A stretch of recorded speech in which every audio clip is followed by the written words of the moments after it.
Adolf Hitler. নামটি যখন শুনি তখন অনেক প্রশ্নই জাগে আমাদের মনে।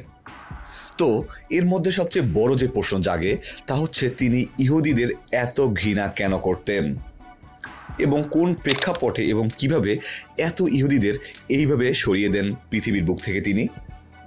আজ আমরা এই সকল প্রশ্নের উত্তর খুঁজে ফিরব দ্য বেঙ্গল ফিভারের এই ভিডিওতে। প্রথম বিশ্বযুদ্ধের পরপরই জার্মানির অর্থনীতি ভেঙে পড়ে। এই দুরবস্থার জন্য অনেকেই দায়ী করে ইহুদি সম্প্রদায়কে। 1933 সালে হিটলার জার্মানির চ্যান্সেলর হন। তার দল নাৎসি পার্টি প্রচার করতে থাকে যে জার্মানদের আর্য জাতি হিসেবে শ্রেষ্ঠত্ব রয়েছে এবং ইহুদিরা নাকি সমাজের জন্য হুমকি।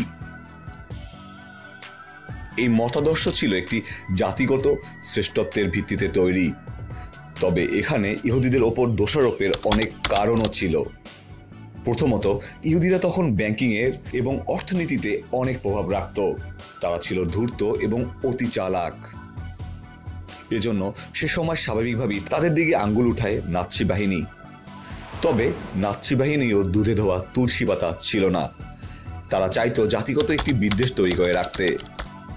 1935 সালে নিউরেমবার্গ আইন নামে একটি আইন প্রণীত হয়, যার মাধ্যমে ইহুদি জনগণকে নাগরিক অধিকার থেকে বঞ্চিত করা হয়। সরকারি চাকরি, শিক্ষা ও অন্যান্য সুযোগ থেকে ধাপে ধাপে বাদ দেওয়া হয়। ইহুদি ও জার্মানদের মধ্যে পারিবারিক সম্পর্ক নিষিদ্ধ করা হয়। এইভাবে সমাজ থেকে ইহুদিদের আলাদা করে দেওয়া হয়। এদিকে ইহুদিরাও নিজেদের অনেক শ্রেষ্ঠই ভাবত এবং এই জন্য তাদেরকে এইভাবে আলাদা করা অনেকটাই সহজ ছিল জার্মানদের পক্ষে। 1939 সালে শুরু হয় দ্বিতীয় বিশ্বযুদ্ধ। যুদ্ধ চলাকালীন হিটলার ও তার সহযোগীরা সিদ্ধান্ত নেয় ইউরোপ থেকে ইহুদি জনগোষ্ঠীকে ধাপে ধাপে সরিয়ে দেওয়ার। 1942 সালে ওয়ানসি কনফারেন্সে এই পরিকল্পনা আনুষ্ঠানিকভাবে গ্রহণ করা হয়, যা ইতিহাসে ফাইনাল সলিউশন নামে পরিচিত। ইহুদি জনগণকে ট্রেনে করে বিভিন্ন শিবির বা ক্যাম্পে নিয়ে যাওয়া হতো। এ সকল ক্যাম্পে ইহুদিদের দিয়ে অনেক কাজ করানো হতো, কিন্তু বিনিময়ে তেমন কোনো খাবার দেওয়া হতো না। ফলে অনেকেই খাবারের অভাবে মারা যেত।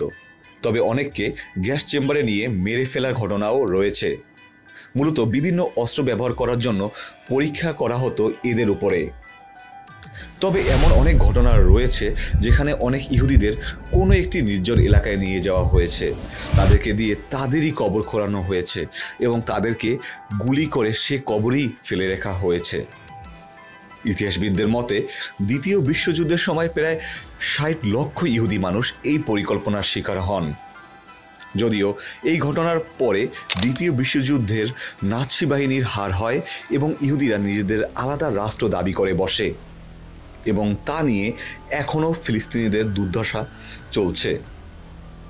দুঃখের বিষয় হচ্ছে ইহুদিরা এই হলোকস্ট নিয়ে আজও ব্যথা অনুভব করে, কিন্তু এরাই আবার নেতানিয়াহুর নেতৃত্বে ফিলিস্তিনে চালাচ্ছে বর্বরতা। আজ এ পর্যন্তই। কথা হবে অন্য কোনো বিষয়, অন্য কোনো সময়ে। ভালো থাকবেন।